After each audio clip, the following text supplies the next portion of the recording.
আমি তো কালকে নিজে বর্ধমান থেকে গাড়িতে ফিরতে ফিরতে দেখলাম হুগলি হাওড়া ভর্তি হয়ে গেছে, দুপাশে আর একটুও জমি নেই, সবই ইন্ডাস্ট্রি, টোটালটাই ইন্ডাস্ট্রি। এটা মুখ্যমন্ত্রী শুধু নয়, মুখ্যমন্ত্রীর যারা অনুগামী তারা অনেক আগেই বলেছেন।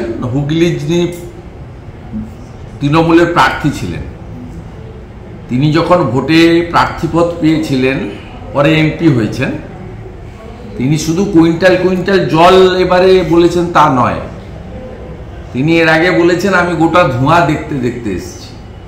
সেটা পাউরুটি ফ্যাক্টরির ধোঁয়া, না ইট ভাটা টালি ভাটার ধোঁয়া,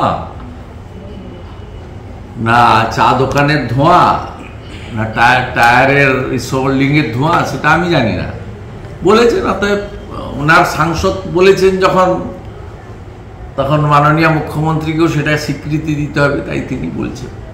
মিথ্যার উপরে দাঁড়িয়ে আছে। পশ্চিমবঙ্গ সর্বদিক থেকে শেষ হয়ে গেছে। মুসলিম ভোট আর পুলিশ, এই দুটো করে এই রাজ্যতে ক্ষমতায় আছে। সাধারণ মানুষের সমর্থন নেই, ভোট হয় না, মানুষ ভোট দিতে পারে না, গণতান্ত্রিক অধিকার নেই।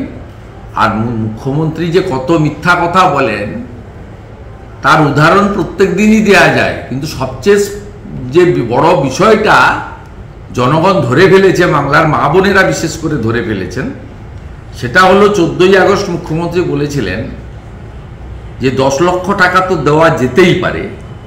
পরবর্তীকালে যখন তিনি বললেন যে আমি টাকার কথা উল্লেখ করিনি, সেদিনই বাংলার মানুষ প্রতিক্রিয়া দিয়েছে সোশ্যাল মিডিয়াতে, ইউটিউবে, মেনস্ট্রিম মিডিয়াতে এবং জনে জনে, যে এত বড় মুখ্যমন্ত্রী, মিথ্যাবাদী মুখ্যমন্ত্রী, জনপ্রতিনিধি স্বাধীনতার পরে আমাদের দেশে আর আসেনি।